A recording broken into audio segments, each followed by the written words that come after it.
Welcome back to my channel. Thank you so much for joining me on Vlogmas this year. It's been so much fun and I'm happy that I'm able to create this content for you.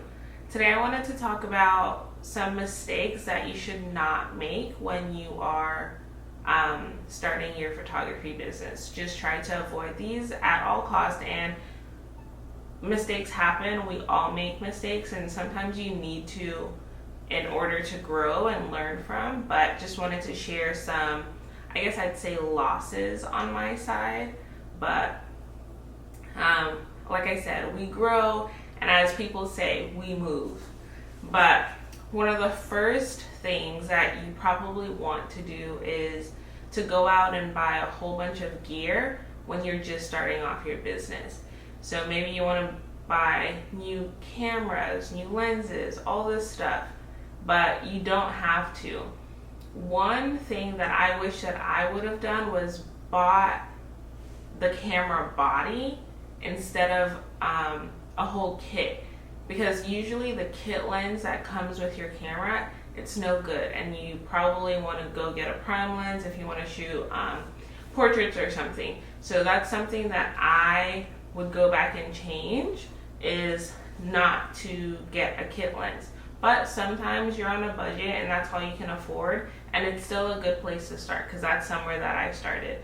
But as I move forward, I don't get kit lenses anymore. I buy my camera body and then I buy my lenses separately. So that's something to keep in mind. Moving on with the topic of not going out and buying too much expensive gear. You don't have to. I think we get so caught up in we need the best camera, we need the best lens, but it doesn't help if you don't know how to use them. So that's the biggest take. Start small so you can practice, especially in the beginning. If you're doing a lot of free shoots, you don't want to go buy this $5,000-$6,000 camera and you're shooting free clients. You're not going to make your money back. So that's something to keep in mind. What's another mistake that I made? I feel like I make mistakes all the time, and like I said, that's okay. Not buying too much of cheap products. So there's like a slippery slope. You want to be careful with what you buy, how much you buy, when you buy it. But I made the mistake of buying cheap equipment.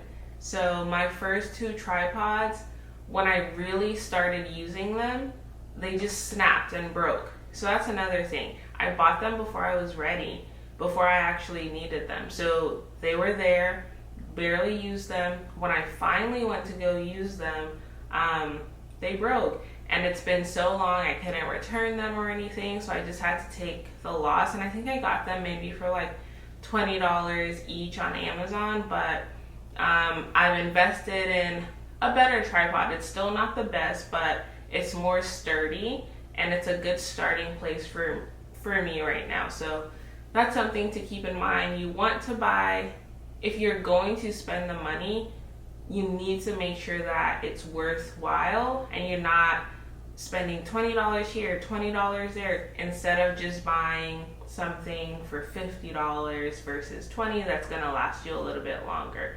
So that's something to keep in mind. Something that I've learned in my own business is contracts. You need to have contracts. When you are dealing with people, you need to have a contract. A lot of these CRM sites, they have preloaded contracts, and this is no legal advice at all. You should go ahead and get a lawyer if you can, but those are good ways to start.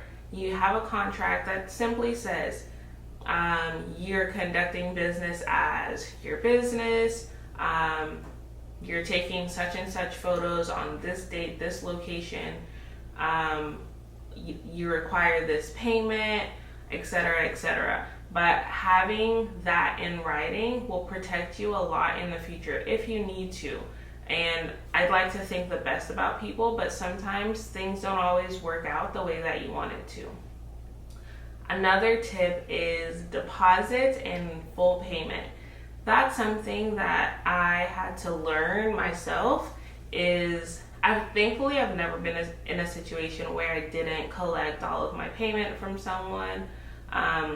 So that's good on my part, but those situations could have went wrong. They could have happened in a bad way. But there was a situation where I did not collect the deposit. I did not send out my contract. It was kind of a friend thing, and I was like, I'll just work it out. So I sent them my rate card.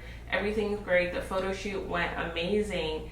And then when it's time to deliver the pictures, they were like, hey, well, I didn't realize this was the amount of pictures that I was getting. I thought it would be a little bit more when I'd sent them my rate card. And at this point, I hadn't collected any money at all. So kind of panicking a little bit, but I ended up working it out the best that I could, and ended up getting my payment. But had I done what I should have in the beginning, then I think the person probably would have treated me a little bit better. But we live and we learn and we grow. So don't make the mistakes that I've done. Collect your deposit. I typically collect a deposit when they book and need full payment before the day of the event. That's what I recommend. You don't have to, but it might save you a lot in the beginning and as you grow. One last thing is the comparison game. You don't have to compare yourself, which that's something that I did for a long time, thinking, well, my pictures aren't that great. I'm not that good. There are people who are out there who do so much better than I do. But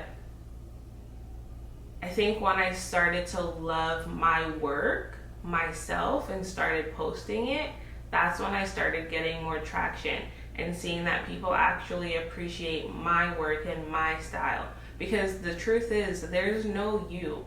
And you can go get all the presets that you want to edit your pictures, but in a way, I feel like that's always like using someone else's style. So you can, and it's a good place to start, but people really genuinely like you for you, and you might offer something that they have not seen on the market yet. So go ahead, try that.